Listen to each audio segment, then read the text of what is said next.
இன்று நம்முடைய வெற்றி நாள். இன்றும் நாளையும் நமதே என்கிறதான அனுதின காலை தியானம் நம்முடைய யூடியூப் சேனலிலே வெளிவருகிறது. இதை கண்டு ஆசீர்வதிக்கப்பட்டிருப்பீர்கள் என்று சொன்னால் தொடர்ந்து மற்றவர்களோடு பகிர்ந்து கொள்ளுங்கள். கர்த்தர் உங்களை ஆசீர்வதிப்பாராக.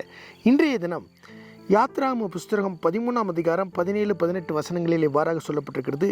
பார்வோன் ஜனங்களை போக விட்ட பின் ஜனங்கள் யுத்தத்தை கண்டால் மனம் மடிந்து எகிப்துக்கு திரும்புவார்கள் என்று சொல்லி பெலிஸ்தீரின் தேச வழியாய் போவது சமீபமானாலும் தேவன் அவர்களை அந்த வழியாய் நடத்தாமல் சிவந்த சமுத்திரத்தின் வனாந்திர வழியாய் ஜனங்களை சுற்றி போக பண்ணினார். இஸ்ரவேல் புத்திரர் எகிப்து தேசத்திலிருந்து அணியணியாய் புறப்பட்டு போனார்கள். எகிப்து தேசத்திலிருந்து பார்வோன் ஜனங்களை அனுப்பிவிட்ட பின்பதாக தேவன் அவர்களை எப்படி வழிநடத்துகிறார் என்று சொன்னால், வாக்குத்தத்தம் பண்ணப்பட்ட தேசத்திற்கு செல்லுகிற வழி மிகவும் சமீபமானாலும் அவர்களை வேறு வழியாக ஆண்டவர் நடத்துகிறார், சுற்றி போக பண்ணுகிறார், வனாந்திர வழியாக என்று சொல்லப்பட்டிருக்கிறது. காரணம் என்னவென்று சொன்னால், அவர்கள் மனம் மடிந்து எகிப்திற்கு திரும்பி போகக்கூடாது என்று. எதை கண்டு? யுத்தங்களை கண்டு. ஏனென்று சொன்னால் சமீபமாக போகிற பாதை யுத்தங்களை காணக்கூடிய பாதையாக இருந்தது. ஆகவே தேவன் அவருடைய இருதயம் சோர்ந்து போகாதபடி, மனம் மடிந்து போகாதபடி அக்கறை உள்ளவராக இருந்தார். இன்றும் நம்முடைய வாழ்க்கையிலே தேவன் தேர்ந்தெடுத்திருக்கிறதான பாதைகள் அற்புதமான பாதைகள்.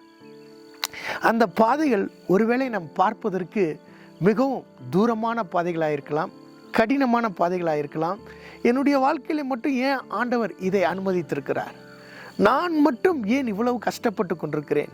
என்னுடைய வாழ்க்கையில மட்டும் ஏன் இவ்வளவு தூரம் பிரயாணிக்க வேண்டியிருக்கிறது? நான் நினைத்த காரியங்கள் கைகூடி வரவில்லையே, ஏன் இவ்வளவு காலம் செல்கிறது? என் குடும்ப வாழ்க்கை மட்டும் ஏன் இப்படி நடந்து கொண்டிருக்கிறது? ஏன் என்னுடைய ஊழியம் இப்படி இருக்கிறது? ஏன் என்னுடைய வியாபாரம் இப்படி இருக்கிறது என்று நீங்கள் கேட்டுக்கொண்டிருக்கலாம். ஆண்டவர் உங்களுடைய மனம் மடிந்து போகாதபடி, நீங்கள் ஒருவேளை நாம் தேர்ந்தெடுக்கிறதான பாதைகள் மிகவும் குறுகிய பாதைகளாக இருக்கலாம், அதை ஈஸியாக போய் சென்றடையலாம் என்று கூட நீங்கள் யோசிக்கலாம். ஆனால் அந்த பாதையிலே நம்முடைய மனதை பாதிக்கக்கூடிய காரியங்கள் இருக்கும் என்று கண்ணும் கருத்துமாக ஆண்டவர் என்ன பண்ணுகிறார் என்று சொன்னால், நமக்கென்று எந்த பாதையை நியமித்து நம்மளை பயணிக்க வைக்கிறாரோ அதுவே நமக்கு சிறந்த பாதையாகும்.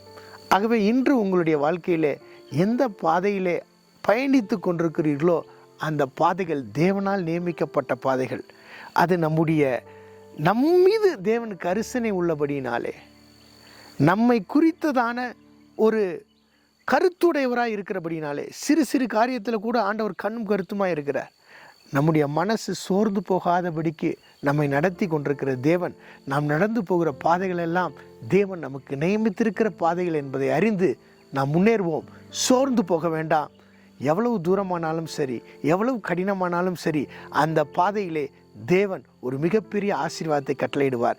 எப்படி வனாந்திர பாதையிலே தேவன் அற்புதங்களை கண்டாரோ, தேவன் ஜனங்களுக்கு அற்புதங்களை செய்தாரோ, அதே விதமாக நம்முடைய வாழ்க்கையிலும் நாம் செல்கிற பாதைகளிலே, தேவன் அனுமதிக்கிற பாதைகளிலே அற்புதங்களையும் அதிசயங்களையும் கண்டு தேவன் எவ்வளவு அதிகமாக நம்மை நேசிக்கிறார் என்பதை அறிய தேவன் நம்மை நடத்துகிற பாதை. இந்த பாதை அற்புதமான பாதை. இந்த பாதையிலே தேவன் நம்மை நடத்தி கொண்டிருக்கிறார். என்றும் நாளையும் நமதே. God bless you. God be with you. Thank you.